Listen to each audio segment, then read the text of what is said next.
In this tutorial, I'll show you how to find and resolve missing text style libraries in Figma using a simple plugin. To get started, open the Figma file where you are seeing missing or unavailable text styles. Next, click the resources icon and open the plugin section. In the search bar, search for Style Finder and run the plugin. Once the plugin opens, select the text option to scan your file for all text styles currently in use.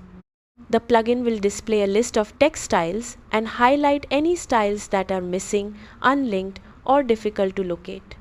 Click on a style in the list and Figma will automatically take you to the layer or element where that style is being used.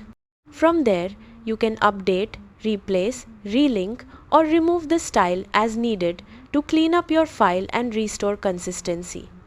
Repeat the process for any other missing styles until all issues have been resolved. And that's it. You've successfully found and fixed missing text style libraries in Figma. Thanks for watching, and I'll see you in the next tutorial.